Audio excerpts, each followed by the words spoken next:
Hey everyone, welcome to the Sailing to Success podcast show. I'm Lyndsay Phillips and I'm your host and captain for this 30-minute excursion. And for all of you out there that know me, maybe some of you are new listeners, welcome.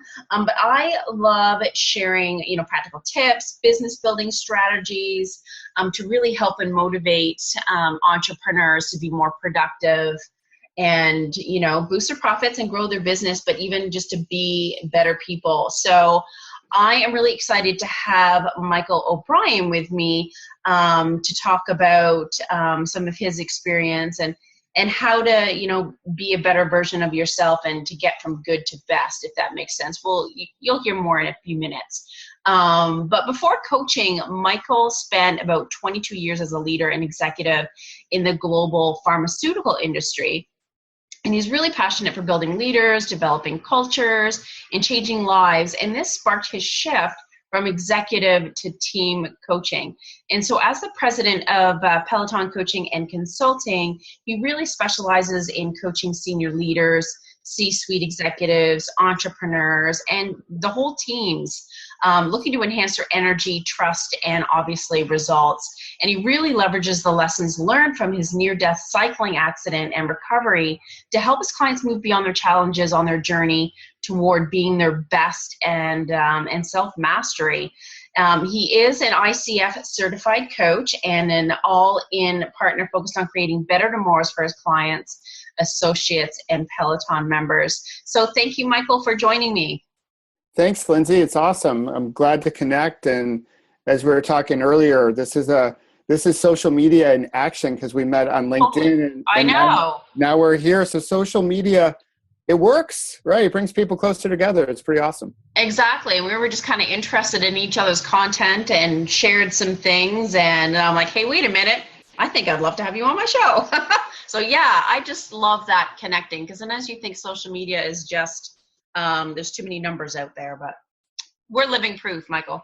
We are living proof. It's the social and social media that's key. And I think I know we're going to get into other content, but I would say one tip right off the rip is engage when you're on social media. For any entrepreneur. The engagement piece is so critical. A lot of times we just look for likes and thumbs ups and number of connections, but the engagement piece is numero uno key to success. Exactly. And so I thought a good starting point for our interview here, our chat, is to hear about this near-death biking experience or accident that you had. What happened and how that changed things for you? Yeah, so that was, I call this my last bad day. So we're going to go back to July 11th, 2001. And I was a marketing director for the number one Alzheimer's product in the world. And I had two young daughters. Elle was 3.5 years old. Grady was 7 months old. And my job, we had just moved up to New Jersey for the job a few years ago. I started as a pharmaceutical sales rep and now as a marketing director. It was pretty cool. I was moving my career, but I was stressed, right? I was busy doing the dad thing. I was busy doing the husband thing. And I was busy doing the work thing and, working all day long in meetings and come home and do email all day long. And I was drained. I was tired. And I thought that was just the normal price of corporate America, right? So that's why they pay you, Michael, right? So that's why you have a salary, exactly. Right? You have to do it. That's just the way it is. Just the way it is. I didn't feel like I really had many options except, nose to the hustle and grind my way out of it. And we had a meeting out in New Mexico, the state of New Mexico. And I'm an avid cyclist. I have been since I was 16. And I brought my bike out. I thought I'd get some exercise before the meeting because it was one of those, Monday through Friday type of meetings. You're in PowerPoint hell for most of it. And I was like, I'm going to get some fresh air before the meetings begin. I don't want to go to the hotel gym. And on July 11th, 2001, I was doing laps around the hotel property. It was like a 2-mile loop. And on the fourth lap of the loop, my fourth loop, a Ford Explorer coming into the hotel had crossed the center line of the road going about 40 miles an hour. The speed limit was 25 miles per hour and crossed the center line and hit me head on. So I remember I remember the impact that I made on the truck. I hit the grill, the front of the truck, flipped over into his windshield, the screech of his brakes, and the sound of me coming off the truck onto the asphalt. And I was knocked unconscious for a few minutes until the emergency technicians, the EMTs, arrived. And I knew I was badly hurt. I couldn't really move without being in tremendous pain, but I could tell by body language that I was pretty messed up. Yeah. And so if there's any cyclists listening, the first question that went through my mind was, how's my bike? Right. So it's crazy, but cyclists usually do that. And then I was like, well, this is a heck of a way to get out of the meeting. And then I started thinking like, wow, if my life is going to be different. Right. And there was definitely a question about living and dying, because I broke multiple bones in my body, but I shattered my left femur, and that lacerated the femoral artery of my left leg. So in essence, I was sort of bleeding to death. Yeah. And so they got me on a helicopter. They medevaced me. First surgery lasted 12 hours. And my God, that's long. Yeah. And I remember everything sort of up until the point where they knocked me, out for surgery. The next 5 days, I don't remember anything.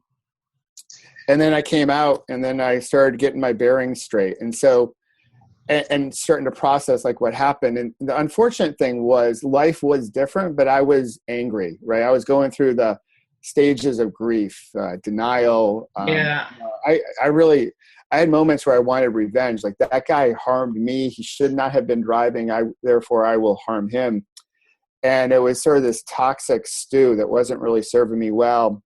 Sort of fast forward, I had a moment when they flew me back to New Jersey, and I was in rehab, and I was watching everyone else do their rehab exercises. And I had this moment of clarity. I'm like, what are you doing? Like, what are you doing? Like, if you're going to be the best version of yourself, you got to shift your mindset. You got to shift your belief system. Because up until that point, I was sort of showing up in life and for my rehab in this limiting belief way of everything that I could not do, instead of what I still had and what I still could do. And for me, it wasn't about, hey, I want to be, I want some big job, or I want to be famous, or some celebrity on social media. For me, being my best was that I just wanted to be the best dad, husband, father, son, leader at work, just the best version of me. So it was no comparison, no judgment to anybody else. Just like, I wanted to be the best version of me. And I knew in that moment that I had to shift my belief system, my mindset, in order for that to happen, because we all have energy, and our energy cascades onto everyone else. Yeah. You show up in a positive way, it's cool. Show up in a not so positive way, not so cool. It comes back at you. It does. Karma has a way of doing that, right? What we send out into the universe has a way of boomeranging back to us.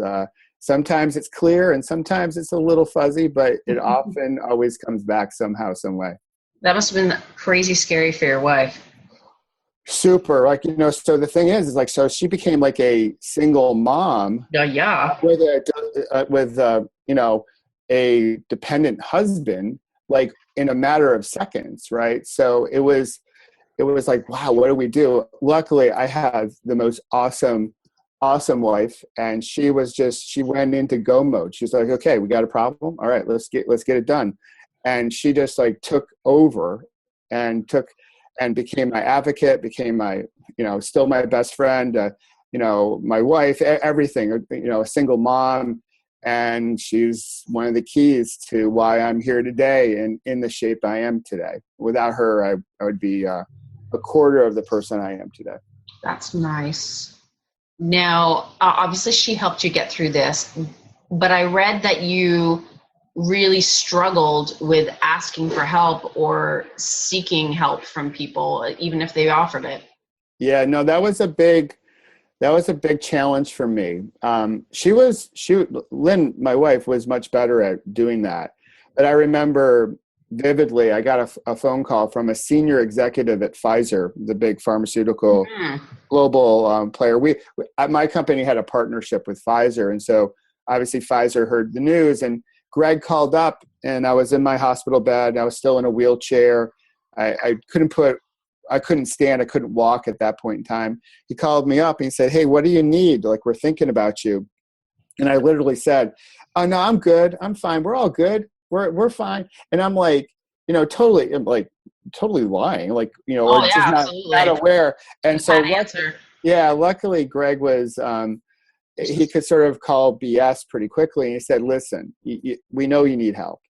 And I was like, "Well, we could really if someone could come by and do our lawn. Our lawn's like in shambles, right? So someone needs to cut the lawn." He goes, "That's it?" I go, "Well, let's start there." It's So hard to know what to ask for, though, right? yeah, you And don't then you want to. feel guilty for asking. Like, Yeah, and you feel really vulnerable, right? You feel weak. You feel like, yeah, you're a burden, right? And I didn't want yeah, to be. I didn't want to be a burden. And I would say to any entrepreneur out there, I learned that lesson through my recovery. Hopefully, no one else has to go through a yeah. recovery like mine to learn. But I say, ask for help. You got people in your tribe. In my case, my Peloton, that are eager to help you. So Yeah. ask for it. It's not a sign of weakness. It's actually a sign of, or an action that brings people closer to you. I know we were kind of talking off the air how, you say someone's business is growing or whatever, but even asking help from one of your masterminders or people that are, your peers, it's like no one ever wants to crack that veneer of being perfect, or they don't know everything about marketing or whatever it may be. It's tough. It is so tough. It's, and I would say to anyone, get involved in a mastermind. You mentioned that. I'd say get involved in a mastermind. If you're a coach, entrepreneur, get a coach, right? We all need Mm-hmm. someone or many someones to help us, right? To where we can feel vulnerable, to say, "Hey, you know what? We're not necessarily all that in a bag of chips. We have our blemishes, we have our flaws." Mm-hmm. And you know what? People gravitate to the people that can admit that they're not perfect. That is so true. And because I do blogging, I know you do blogging too. The Mm-hmm. blogs where I'm the most vulnerable get the most engagement. Really interesting. Yeah. So, because I did one about a workshop I did, it was a disaster, right? It didn't go, Yeah.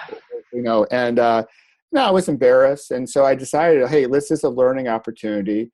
And I put it out there, and how like a setback can really be a stimulus for a comeback. And that blog post where I sort of just opened up and say, "You know what? I bombed. I stunk up the joint," actually had the most engagement out of any of the blogs I've ever done in my career. Interesting. And it's funny how we're, if other people let their guard down, we're attracted to that. Then why are we so damn afraid to do the same thing with ourselves? Yeah, I know. It's a great question, Lyndsay. I think probably some of it comes down to just neuroscience and our Oh, I biology, that know. we're hardwired for safety, but it's scary. I think that's why Brene Brown and her vulnerability TED Talk is so popular, because Yeah, people know intellectually that what she's serving up is awesome and so true. Then it's doing it that's hard, and maybe sometimes baby steps are the way to do it. But I have seen through my own lens, my own life, that once we start doing it, you actually attract more people. When we try to be all tough and be bravado or the queen bee, we tend to push people away. totally. It's like a knee-jerk reaction, right? You almost have to Yeah. relearn how to, I don't know, be more vulnerable. Now, I know you deal with a lot of executives, entrepreneurs, but even like whole teams. What is your experience with that and teaching them how to ask for help and open up? So the experience is wonderful when it happens, but Mhm. it's a journey, right? So, Yeah, I think I do think life is not about the destination. We've seen memes on that. We've seen little tweets on that. It's about the journey towards being our best, self-mastery. So there are times where I started doing this actually back in my corporate America days. And so Seth Godin, I'm a big Seth Godin fan. He has a cartoonish book, goes through the alphabet, and it's called V is for vulnerability. So I had a team of about 39 district sales managers, and they were having a hard time saying, hey, I don't know. Like, they're like, oh yeah, I know. And so I gave everyone a copy of that book, and we started talking about vulnerability and saying, hey, I don't know. And I, as a leader, I was at the time a vice president of sales and marketing. I started role modeling it, right? To say, hey, here's where I've goofed up, and openly share with people to let people know, like, even at my title, it wasn't about me, but my title. Yeah. You can share these things, and you know what? It's cool. People dig it, right? And so I do that now as a coach. I try to bring that forward, where I share my hiccups and my, setbacks, or whatever you want to call them.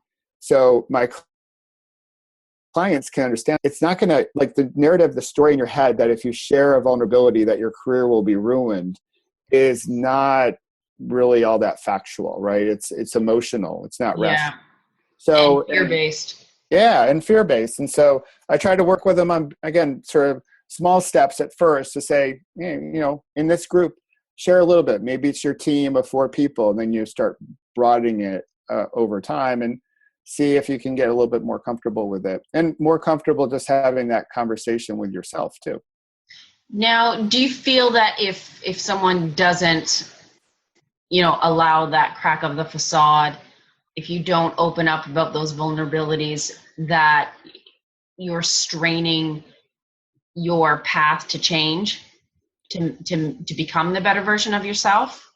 I think so playing off of your theme, because I love the sailing theme that you have for your book. Thanks. So I think it's a little bit like an anchor, right? So I think you can get to a certain level of success, but I'm not sure if you can get to the ultimate level of success without being vulnerable. There's a great book by coaching guru Marshall Goldsmith called "What Got You Here Won't Get You There."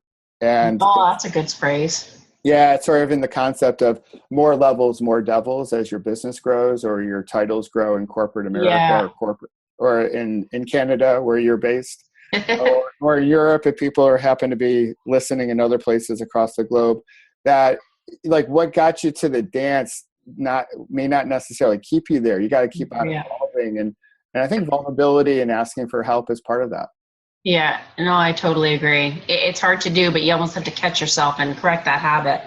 Yeah. Because you get there and you're like, oh, I don't want to lose this, right? So you finally got to that next step, and so now we want to hunker down and say, we're going to control it, we're going to protect it, and we got to almost relearn it as we get to the next level of our career success. It's easy to forget and kind of work out that muscle. Absolutely. Now, I know you have what you call the B.E.S.T principles to kind of, I guess, I may phrase this wrong, but your foundation, I guess, of what you teach to be the best version of yourself. Can you kind of go through those principles briefly with us? So They sound awesome. Yeah, well, thanks for that. So this sort of, when you have a lot of time in the hospital, you have a lot of time to think and doodle, and so Peloton obviously is a cycling analogy. So that was born during my hospital stay. It just took 13 years to give birth to it, and the B.E.S.T principles also sort of started back then. So the B in B.E.S.T happens to deal with our belief system, right? So you can call it our worldview, your lens, your point of view, and what do you show up with at work, in life, in terms of what you believe in, right? So it sort of speaks to our inner critic, right? So our self-doubt stuff that goes on. Also some interpretations and assumptions that sort of limit our view of the world, and also limiting beliefs, right? So a lot of times we have these mindset blocks that inhibit our ability to see broadly.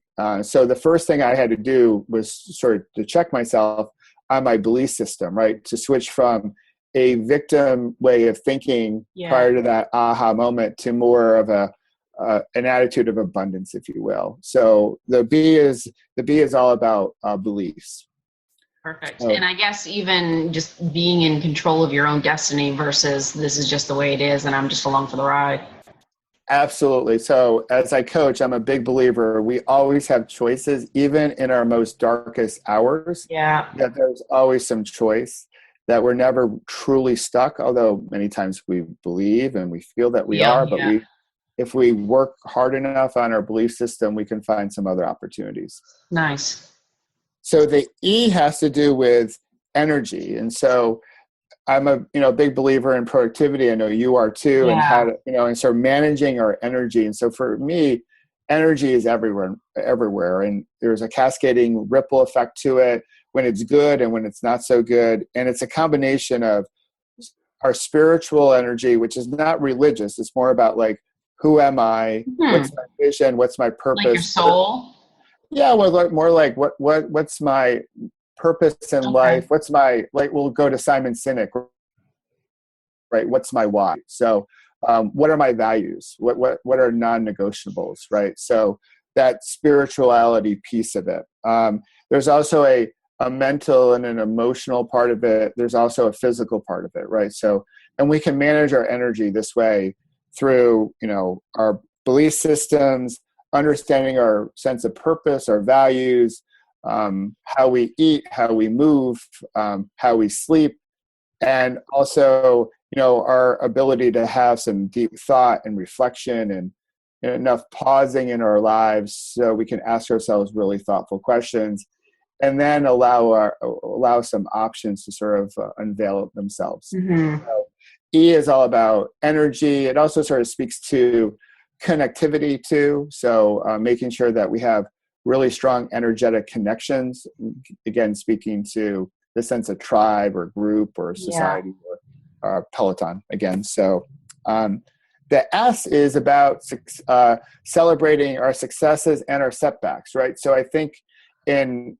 business, a lot of times we're quick to celebrate the wins, right? That's awesome. And I think we should celebrate the micro wins, like the small wins, as well as the big wins. When we celebrate the little wins, it actually has a way of attracting some bigger wins. So celebrating the wins, that's easy. But I also think that we should do a better job at celebrating our setbacks, because our setbacks do serve as a catalyst for growth, for learning. And if we can serve them up that way, I think there's better energy with them, right? So we only label something as a failure or a misstep or a setback after it's over, right? So we all go in with well-intended feelings or action. It's only, we label it after the event is over. That's now we could label it as a failure, or we can label it as a learning opportunity or a growth opportunity, and celebrate that part of it. So the S is all about celebrating successes and setbacks. Yeah, and you don't hear many people even talking about celebrating setbacks. No. But they do have use. They do. I always say everything happens for a reason, good or bad.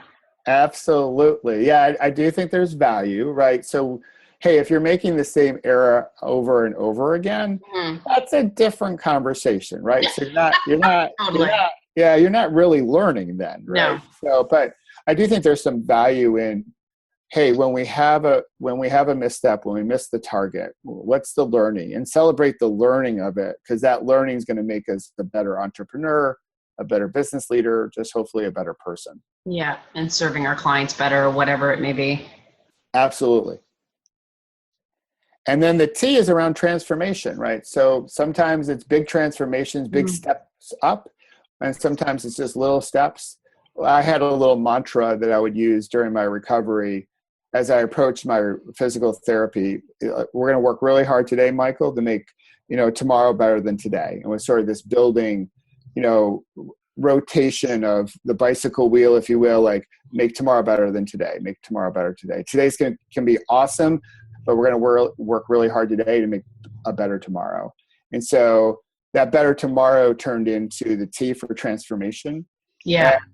And again, it's, some of it's like seasons, some of it's the journey, some of it's towards self-mastery, but it's all related to how can we level up and get better tomorrow than we are today. And when we're aware, when we're conscious of Mhm. our choices, of our actions, we put ourselves in a better opportunity to actually live that and see that happen.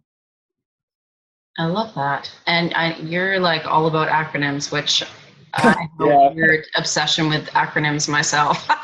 Well, it makes it easy for me to remember, right? So, in my accident, I didn't have, I didn't have a brain injury, which I'm very thankful for. But I was always the type of guy that would have to do those little acronyms, even in school, to best remember things. So, No, it works. Yeah, it works. And it's catchy. So would you say that, because when as an entrepreneur or an executive or whatever, I mean, you're so involved in the day-to-day, meeting the goals, and sure you have some wins along the way, but sometimes you don't even stop and look back at where you were a year ago. Like, is that part of the energy where it's like you have time to reflect where you've been and where you are? Absolutely. That's one of the things I try to bake into every week is alone time, alone zone time, as I call it. Well, a lot of people call it alone zone time, but I actually found it back when I was recovering, the value of just having some peaceful time where I could sort of think through, and reflect, Yeah. wow, how was I last month, last year? And to have that moment of reflection of hey, look how far you've come, right? Celebrate that. And where do you want to go? The whole why, vision for the future.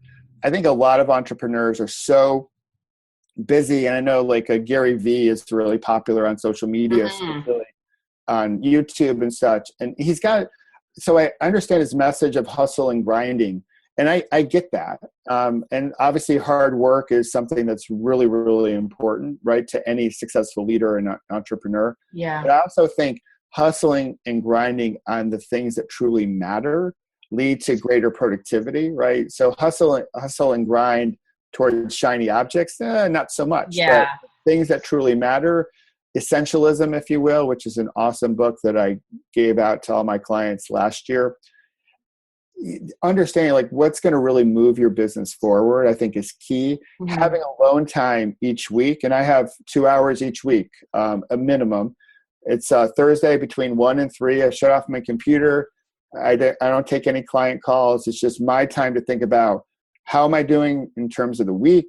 Where do I want to go over the next quarter or the next year? It gives me that time to just really reflect, celebrate when I can, and plan for the future when I need to. So you take 2 hours every week? Every week I block it off. Nothing going on. And at first we think, oh, wow, I can't do that because everyone needs me. I'm so busy, but we're all busy, but it doesn't mean that we're all productive, right? And so there's a great book called Deep Work. I think it's by Cal Newport, or I think that's his name. But you Google it, Deep Work, you can find his book. But he's a big believer in sort of getting alone and really start thinking. And I spend 2 hours each Thursday afternoon. Sometimes it's active, right? Sometimes I'll take my 2 hours of alone zone time, and that's my bike ride. Yeah. For the day. But it gives me a chance to get away from my computer, away from social media, and really think about, hey, where am I right now? How far have I come? Where do I want to go? And so I can be really proactive and responsive to what's happening, as opposed to that reactive quality that busy leaders and busy entrepreneurs often feel because they're trying to juggle way too much. That's true. And I find, I certainly don't take 2 hours every week, but I do notice that, let's say I have a car drive by myself and I'm driving away and I'm in my own headspace. That's when I'm the most creative, while I'm in the car and just chilling. It's the weirdest thing. All these ideas will come to me, or a blog, the wording of it will come in my head. I mean, I'm not always thinking about work, but it's hit me. That's when I'm most creative, because you're not in front of your computer and your head is clear to take that good stuff in. Absolutely. Usually our greatest innovations do not come during a time of reactivity, right? Where we're running around like our hair's on fire. We don't come up with brilliant innovation then. it's the drive, it's the bike ride, it's maybe just alone time, a walk, what have you. That's when we get some of our greatest breakthroughs. It's almost, I heard this quote a couple weeks ago, that our breakthroughs are on the other side of our boredom. Oh, interesting. And I was like, oh, wow, I love that concept, because so often we don't want to be bored, right? So it's so easy to look at our phone all the time, even I know. even at traffic lights. And you see people Feel every minute of the day. Yeah, or online or in line at the grocery store or the market, and they got to check their phone. I'm like, what are you checking? Like, you just checked it 5 minutes ago, right? So, but we don't necessarily like to be bored, but I think boredom does have a way to sort of stimulate some thinking, innovation, and our breakthroughs. And I think it's great. And I also say, Lyndsay, if you're thinking about work all the time, I think go for it, because your work that you do changes lives. And so I don't consider it work, right? I think I like what you serve out in the community changes lives. You're a difference maker, and that goes well beyond just the definition of work. And you have to love what you do. Yeah, absolutely. But yeah, I'll wake up at 4 a.m. and like can't get back to sleep, and I think up some strategy for a client of mine or an email or something. And I'm like, why are you doing this? So that's the way my stupid brain works. That is cool. Well, so when I'm up at 4 and you're up at 4, I will. I'll pop you a text and we can chat. I was 2 weeks ago. I was up at 4 o'clock. And I went downstairs and I had like 2 hours of amazing productivity. Now, I will also say by 9 p.m. that night. Oh yeah. I was toast. Pour me into bed. Daddy needs to get some rest. That's awesome. And also taking that time, I mean, it's self-care, right? Absolutely. Yeah, that's the whole physical alignment part of energy, right? The proper sleep, proper nutrition, proper movement, that stuff matters. And I when I talk to my executives, I don't tell them like, hey, I want you to do things that help promote your physical health, not because you're going to live until you're 100. So we all know that, right? So if we do great things to our body, eat the right things, practice the right things, that we could live longer. So we all know that. And it's not necessarily motivating everyone to do that. No. Right? So what I tend to do is say, hey, when you have better physical energy management, you're making better decisions at work, and it's producing more success for you. So don't do it because you're going to live to 95. Do it because you're living right now, and that's true. You get paid to make some big decisions. So set yourself up for making the best possible decision. Yeah, I agree. And it gives you so much clarity of mind, and I don't know, you feel more productive somehow. Absolutely. Yeah, I agree. Well, thank you so much for coming on. You've given us some amazing tips and great conversation. So how can people learn, Michael, about your coaching services and how you can help others? So great question. So you can check my website out, which is www.pelotoncc.net. Peloton is Peloton. They can find me on Twitter, which is Rodiobi, ROAD. OBIE, and also Facebook. I'm on Facebook, which is for the / Peloton Coaching. And of course, you can find me on LinkedIn as well. So through any of those resources or social media platforms, you can connect with me. I think we connected at first through LinkedIn. Yeah. But on my website, you can see a couple videos. You can actually see a video about the cycling accident, and there's some photos there. So not for the people that have a queasy stomach. So there's definitely some photos that tell the story, but also more about my philosophy as an executive coach. And I do it because I love helping people. And I think great leadership changes lives. It throws out a beautiful cascade. And I'm on a mission to make work suck less and make it more enjoyable and for people to be happier, because I think the planet needs happier people. Yeah, I could not agree more. That sounds awesome. We'll, of course, have those links on our website with the podcast as well for the show notes. So yeah, thanks again for coming on my show. It's been absolutely lovely. No problem, Lyndsay. Great connecting on this platform, and look forward to connecting with you going forward. Awesome. So audience out there, thank you so much for joining us. That is it for this special episode of Sailing to Success podcast. You, of course, can find this episode and my past episodes, videos, and blogs at lyndsayphillips.com.